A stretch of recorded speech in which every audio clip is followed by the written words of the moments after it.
Hey guys, welcome back to my channel. Today I want to talk to you about journaling. Journaling is something that I have tried to do several times over the course of my life, but for one reason or another, I am not consistent, or I quit, or other things get in the way. But recently it's been a habit that I have tried to pick up again, and I have been pretty consistent for the last 2 months, every day writing something. So I want to share with you some of the things that have helped me have ideas about what to write. I want to share with you my own background. And also, I kind of divided the process of journaling into 3 steps, just to make it simple for you guys to follow along in this video. The 3 steps are: number 1, reflecting; number 2, recording; and number 3, remembering.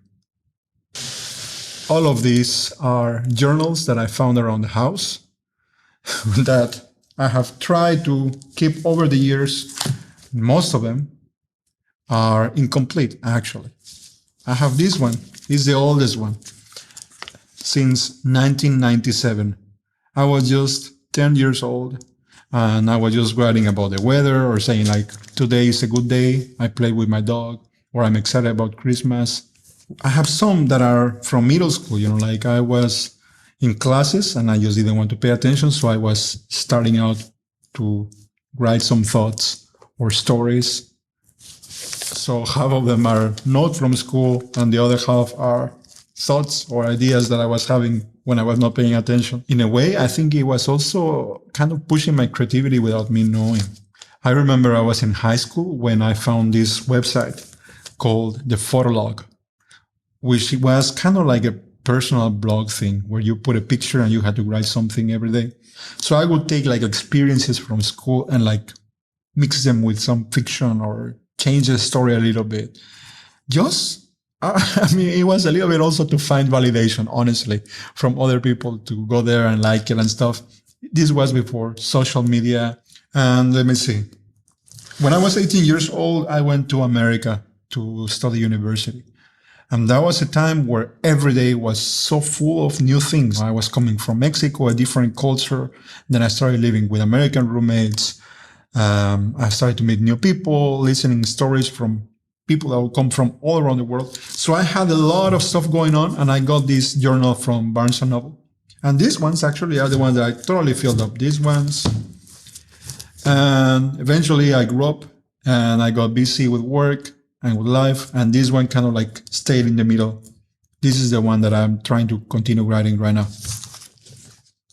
I don't know, I feel like I always saw the personal benefit of writing down thoughts, or writing out stories and things, or developing ideas on paper, but I just never really made it a consistent habit.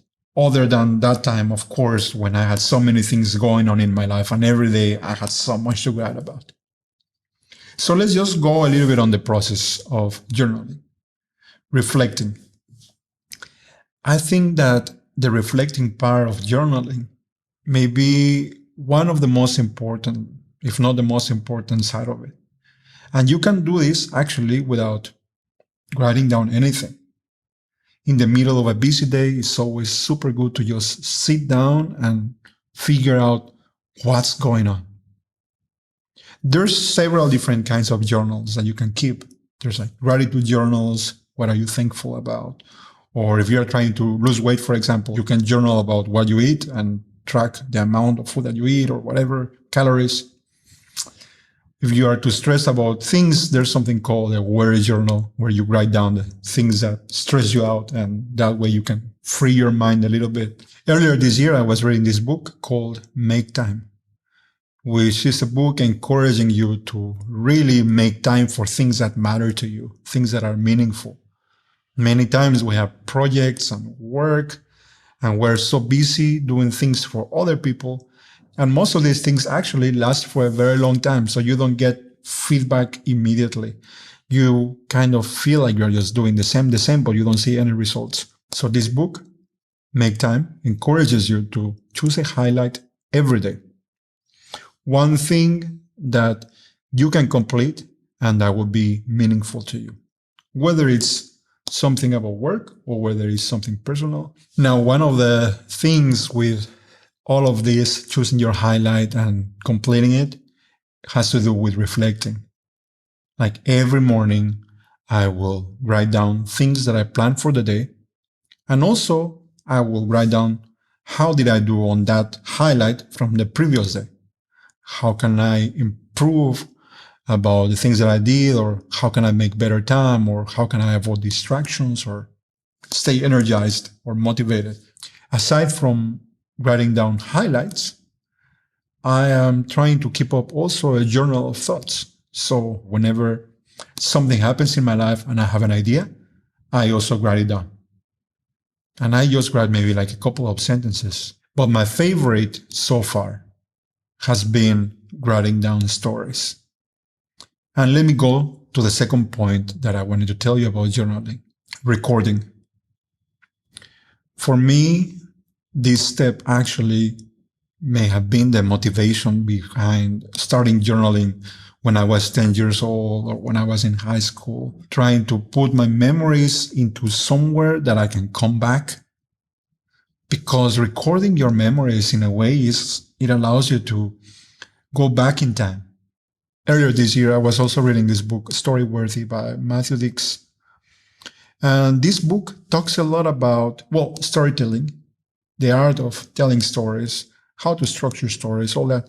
But what was the most important aspect for me was when he talks about everybody has stories every day.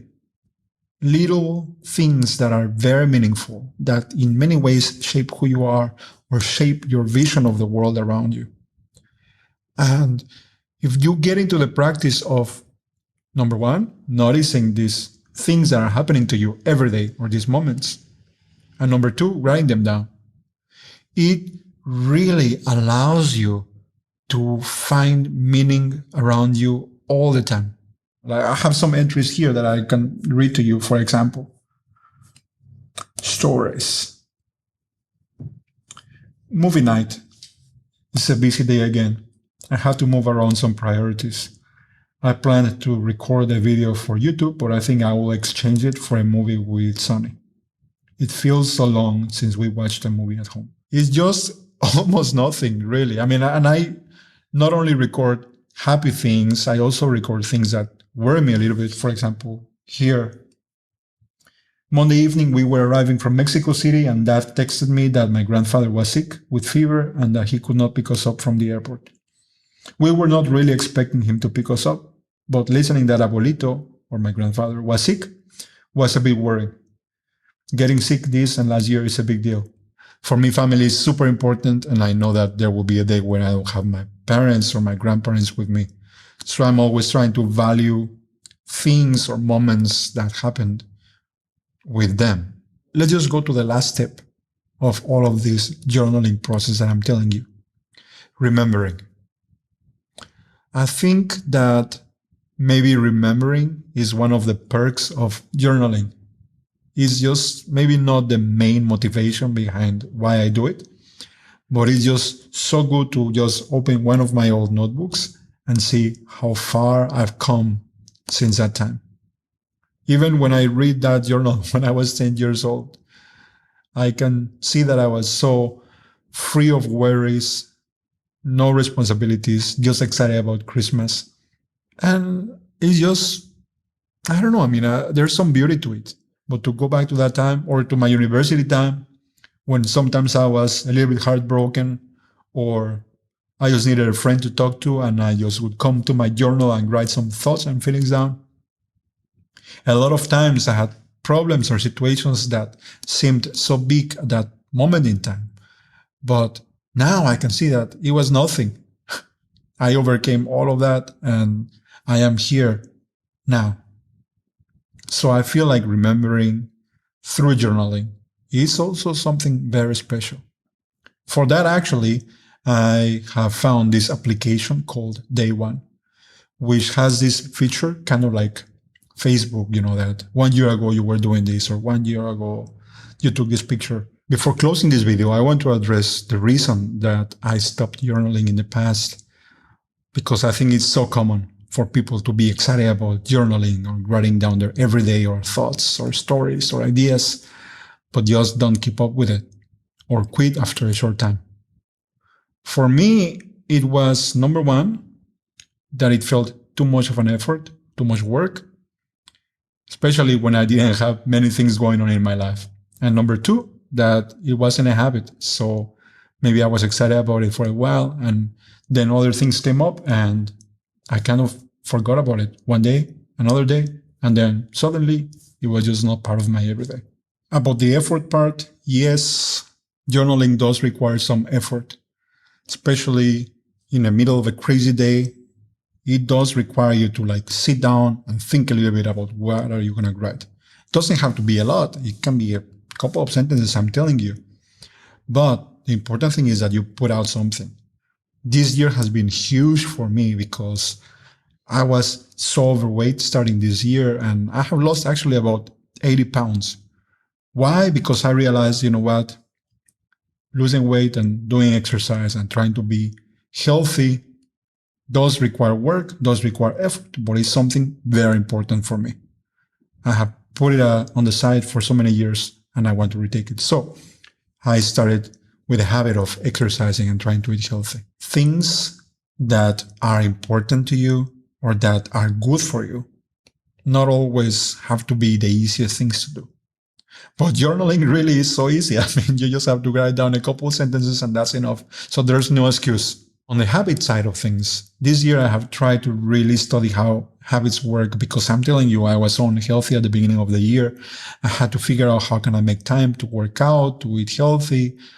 I also wanted to learn and grow more as a person. So I wanted to get into the habit of learning and taking notes and all of that, sharing and journaling, for example. And one of the things that has helped me is, number one, give this habit a place and a time. And number two, stacking it on top of another habit that I already had. For me, it's in the mornings and it's in the kitchen, because every morning I wake up and I go downstairs and I make myself a cup of coffee. So I already had that habit. Now I just put journaling right after drinking my coffee. And I know that no matter how crazy the week is, I will still wake up every morning and make a cup of coffee, and I will make the time to write down a couple sentences at least. Oftentimes it's a little bit more. So yeah, I mean, like I'm telling you, there's highlights that you can write, things that you have to do, habits, you can keep track of your habits as you write, thoughts. I'd really encourage you to write down stories, moments that are meaningful to you. But just let me know, guys, have you tried journaling before? Have you quit? What do you write about? Or some things that have helped you to stay consistent? I would love to hear your thoughts. And I also plan to share a little bit more about this application, day one, how I use it and some of the features and why I have chosen it to be my digital version of a journal. Thank you so much for taking the time to watch, guys. Talk to you soon.